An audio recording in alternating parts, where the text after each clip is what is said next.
Bapak, Ibu, dan saudara-saudari yang terkasih, kembali lagi dengan Mutiara Sabda Allah yang dipersembahkan oleh Prodiakon Gereja Santa Maria Bunda Allah. Hari Sabtu tanggal 21 Juni tahun 2025. Untuk itu, sebelumnya marilah kita membuat tanda kemenangan Kristus. Dalam nama Bapa dan Putra dan Roh Kudus. Amin.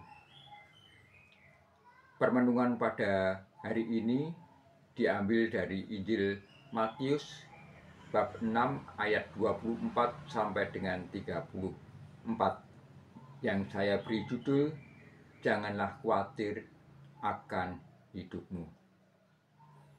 Bapak, Ibu, dan saudara-saudari yang terkasih, Injil hari ini mengisahkan tentang Yesus yang saat itu sedang berkhotbah atau memberikan pengajaran kepada para muridnya dan juga kepada orang yang datang ingin mendengarkan pengajarannya itu. Yesus berkata, "Karena itu aku berkata kepadamu, janganlah khawatir tentang hidupmu, mengenai apa yang hendak kamu makan atau minum, dan janganlah khawatir tentang tubuhmu." Bapak, Ibu, dan saudara-saudariku yang terkasih, seringkali dalam kehidupan kita sehari-hari, kita cenderung khawatir terhadap hal-hal duniawi, cemas terhadap sesuatu yang belum diketahui dengan pasti. Tanpa kita sadari, kekhawatiran itu cenderung dapat menggerogoti kekuatan rohani kita dan bahkan bisa mengacaukan fokus hidup kita. Setiap kali kita ada permasalahan, kita datang kepada Allah. Kita percaya bahwa Allah akan mengabulkan permohonan kita. Namun hanya untuk mendapatkan berkat-Nya yang hanya bersifat duniawi. Misalnya saja kelancaran usaha, pekerjaan, atau kebutuhan kita bisa terpenuhi.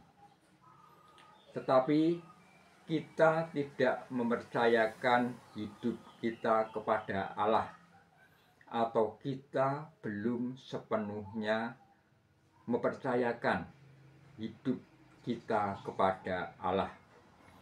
Itulah sebabnya kekhawatiran itu sering menghimpit hidup kita, sering mengaburkan diri dari hidup kita. Melalui bacaan Injil hari ini, Yesus mau merubah pola pikir dan cara pandang kita, supaya kita memakai pola pikir dan cara pandang Allah, yaitu carilah dahulu kerajaan Allah, maka semuanya akan ditambahkan kepadamu. Perkataan Yesus ini dapat menjadi refleksi untuk kita ketika kita dihadapkan dengan kekhawatiran ataupun kecemasan dalam hidup kita. Kita diminta mengubah prioritas hidup kita, bukan hanya tentang mendapatkan berkat secara fisik atau duniawi, misalnya saja kekayaan, kedudukan, kekuasaan, dan lain sebagainya, tetapi lebih menjadikan Allah sebagai tujuan utama dalam setiap tindakan dan keputusan dalam hidup kita.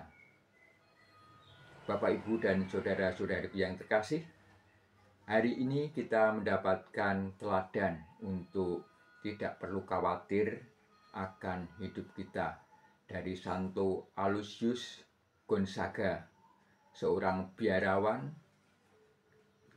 yang dirayakan oleh gereja hari ini. Aloysius Gonzaga berasal dari keluarga terhormat, keluarga kaya, sebagai pewaris kerajaan, sebagai putra sulung yang berlimpah harta dan hidupnya terjamin.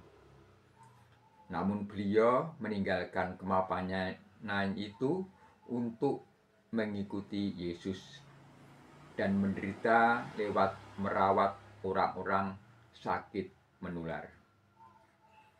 Dan semoga kita pun akan lebih berfokus pada pelayanan kepada sesama dan pertumbuhan rohani kita daripada mengejar kesuksesan duniawi. Dimuliakanlah Tuhan kini dan sepanjang segala masa. Amin. Dalam nama Bapa dan Putra dan Roh Kudus. Amin.